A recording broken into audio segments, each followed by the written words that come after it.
Some of you will be happy to use your existing email address for our Factory Farm social media efforts, but I suspect some of you, like me, would prefer to have a separate email account dedicated specifically for this effort. So first we're going to look at how to create a new Google Gmail email address that we can use for our social media work. We'll start by pointing our browser to gmail.com and click on the Create an Account button there at the bottom. Now, whether or not you choose to use your real name or not is entirely up to you. Personally, I prefer to remain anonymous, so I make up a new name, but you do whatever you're comfortable with.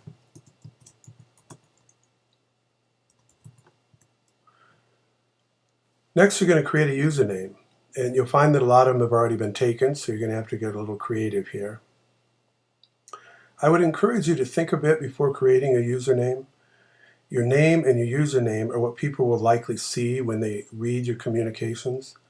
So my free advice is to think about your target audience and ask yourself what name and location and other personal information would be most effective in your efforts to communicate with them.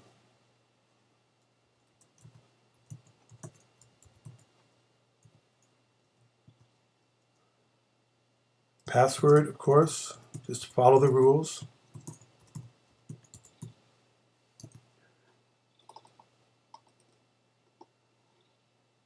Now, the following information and much of the subsequent personal information that these sites want is often optional. It's largely your choice as to whether you fill it out or if you fill it out accurately. I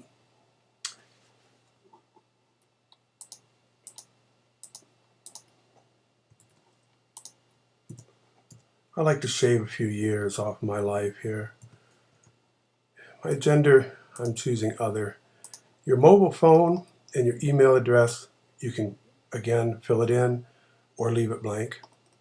This is oftentimes used for password recovery. If you don't plan to lose your password, you don't necessarily need it. Then, of course, just verify that you're not a robot here. Agree to the terms of service and go to the next step.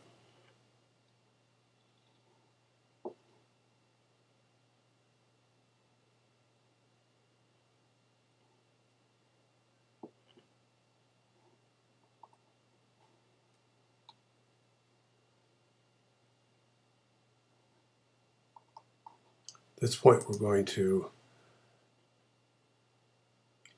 not create a Google Plus profile, and we'll continue on to Gmail. In the future, whenever you want to read your email, just go to gmail.com, make sure that you remember your password, log in, and you'll see your email there. So now you've got the basis of what you need to start building a social media network, and we'll move on to Twitter next.